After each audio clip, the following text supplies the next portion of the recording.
Hello, and welcome to this Public Agency Governance Learning Session. My name is Josh Cronmiller, and I work in the Public Agency Secretariat, which is housed in the Public Service Commission of the Government of Alberta. This video was created to introduce and provide an overview of the Mandate and Roles Document Guidebook.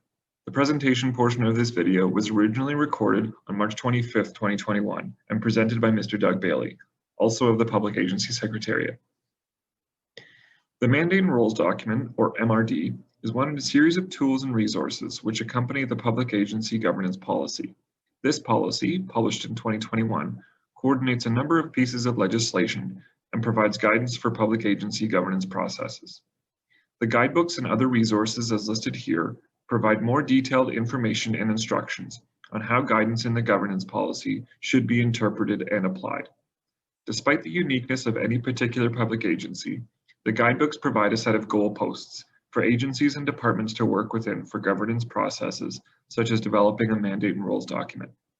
Working within these goalposts ensures the consistent application of legislation and policy, which improves the accountability of public agencies. Now let's get to the MRD Guidebook presentation. A mandate and roles document, or MRD, is jointly developed by the public agency and the responsible minister with the support of the department. It describes the agency's mandate and provides details regarding the roles and responsibilities of the agency members, the minister, and the department. It may include the roles and responsibilities of others as well, such as a chief executive officer for those agencies that have one.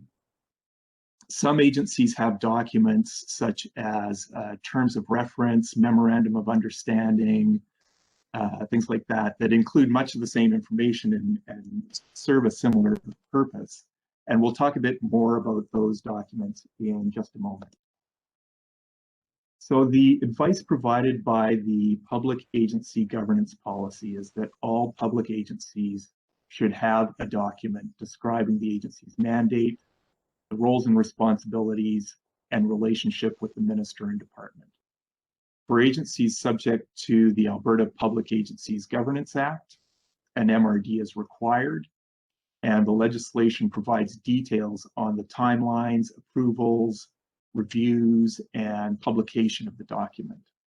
And I just want to take a moment to highlight the timelines that are shown here on the slide. So 3 years is the maximum amount of time allowed in between reviews. A few of you, well, more than a few of you have heard from me recently about making sure those reviews are done within that timeline. And also for new agencies, an MRD is required to be completed within 3 months of establishment. So this is a matter of legislative compliance.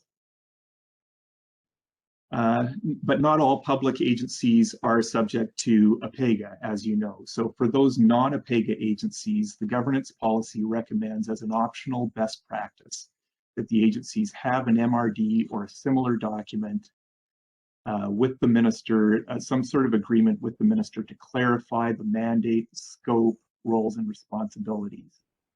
The information on MRDs in the guidebook and in this presentation can be applied as optional best practices for non-APAGA agencies to use in an MRD, a TOR, an MOU, or what have you. So why are MRDs seen as a best practice?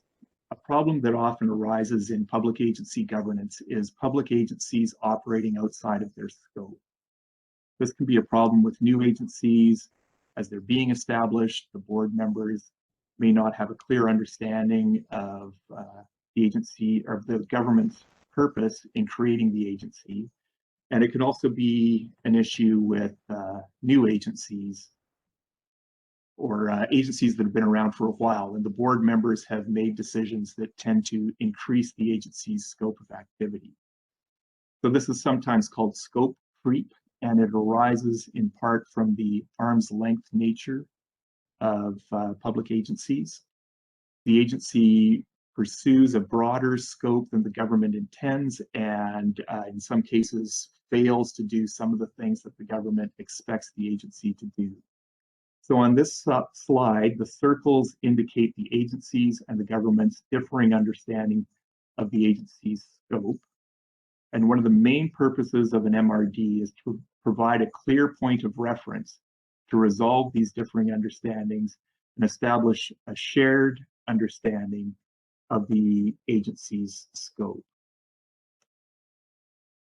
So the purpose of an MRD is to ensure that shared understanding of the agency's mandate and scope between the agency, the department, and the minister. By reviewing the MRD at least every 3 years and by reconfirming it with a new minister or a new chair, the shared understanding remains current. So let's turn now to the MRDs. How do you develop them, and what sort of content should be included? The MRD Guidebook is intended for use by public agencies and agency governance representatives, and it provides guidance on the steps involved in developing an MRD, the legislative requirements for APAGA agencies, and best practices for both APAGA and non-APAGA agencies.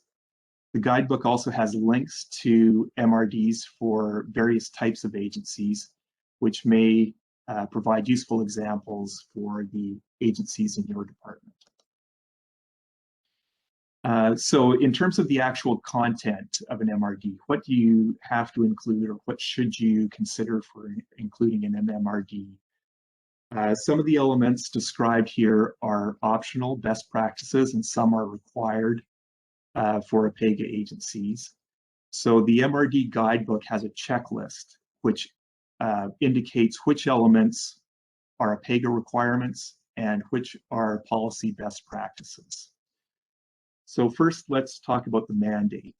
The mandate of the agency must align with the agency's governing legislation. Further discussion of the mandate may be required to ensure the department and the agency have a shared understanding regarding the agency's purpose, vision, goals, and outcomes.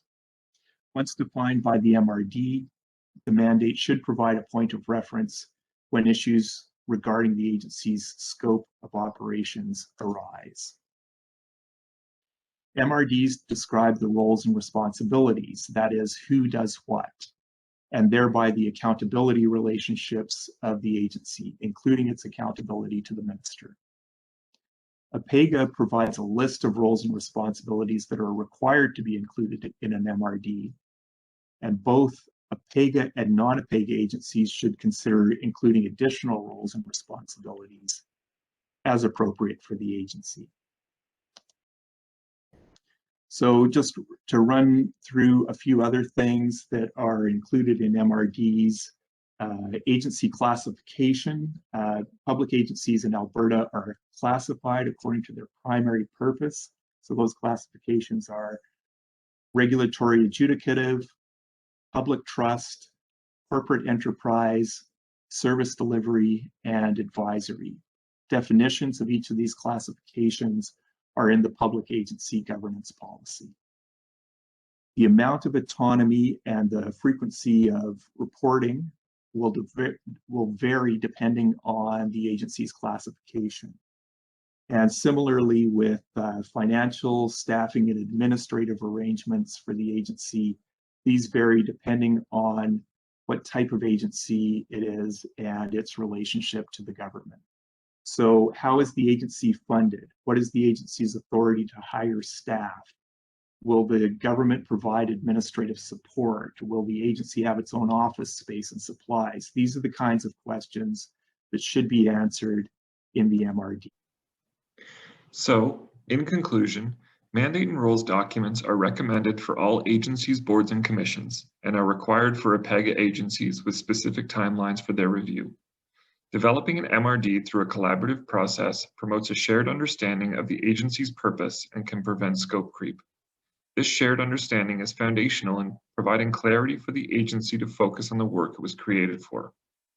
The MRD Guidebook increases collective capacity to complete MRDs by providing guidance and a number of useful references and resources, including a checklist indicating what content is required by APAGA, and links to sample MRDs. The more care taken to develop an MRD that's suitable and fulfills expectations, the fewer complications that are likely to arise related to an agency's mandate down the road. MRDs are a key tool in ensuring accountability and that the agency is performing in the public interest. So, we are hoping that this presentation was helpful in your understanding of developing an MRD. Please feel free to reach out to us if you have any questions or comments. Thanks for your time.